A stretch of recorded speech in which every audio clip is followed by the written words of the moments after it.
என்றைக்கும் அடிபணியாது. அப்படி ஒரு தனி குணம், ஒரு தனித்தன்மை கொண்டவங்க நாங்க.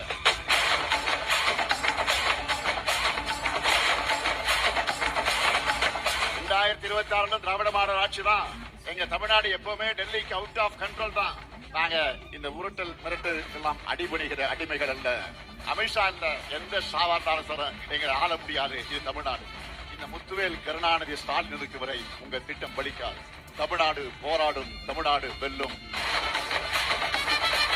திமுக செஞ்ச திட்டங்களை சிலவற்றை மட்டும் ஹைலைட்டா சொல்ல விரும்புறோம். அண்ணா மேம்பாலம், கத்திப்பாரா பாலம், கோயம்பேடு பாலம், பாடி பாலம், மீனம்பாக்கம் பாலம், மூளைக்கடை பாலம், மேற்கு அண்ணாநகர் பாலம், யாசர்வாடி பாலம், பீட்டர்ஸ் ரோட் வெஸ்ட்காட் சாலை மேம்பாலம், பீட்டர்ஸ் ரோட் கான்ட்ராஸ்மித் சாலை மேம்பாலம், சர்தார் பட்டேல் சாலை, காந்தி மண்டபம் சாலை மேம்பாலம், டிடிகே சாலை, ஆர்கே சாலை மேம்பாலம், டவுட்டன் சந்திப்பு மேம்பாலம், பாண்டியன் சாலை, காசா மேஜர் சாலை மேம்பாலம், டிடிகே சாலை, சிபி ராமசாமி சாலை மேம்பாலம், என்கேபி நகர் மேம்பாலம், பெரம்பூர் முரசொலி மாறன் மேம்பாலம், பெரம்பூர் லோகா ஒர்க்ஸ் மேம்பாலம், தங்கச்சாலை மலைகுண்டு பாலம், ஆர்கே நகர் காக்கிரேன் பேசின் பாலம், ஜி கே மூப்பனார் மேம்பாலம், ரங்கராஜபுரம் மேம்பாலம், உஸ்மான் ரோட் மேம்பாலம், படம்பாக்கம் பாலம், ஆலந்தூர் மிசா ஆபிரகாம் பாலம், கோபதி நாராயண சாலை மேம்பாலம், நேதா நகர் மேம்பாலம், இந்திரா நகர் பாலம், மேயர் சிட்டி பாபு மேம்பாலம், இன்னும் நிறைய இருக்கு. இறக்குது எனக்கு.